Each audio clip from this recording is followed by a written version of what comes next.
welcome back to Sunny Live Show, and thank you so much guys for tuning in. I'm here to update you of what's going to happen on House of Zwide from the 23rd to the 27th of June 2025 on Monday.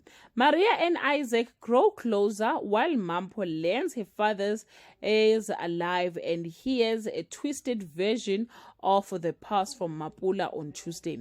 Nkosi and Msizi clash with Nkosi planning to take him down.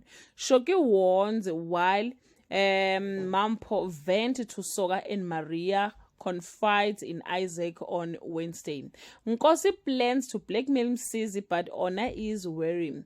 Msizi demands more control instead of apologizing, while Mampo reluctantly agrees to stop searching for her father on Thursday. Faith confronts Msizi with the blames Nkosi. But he blames Nkosi. Tato refuses to help Mampo and Ona agrees they must act against Msizi on Friday.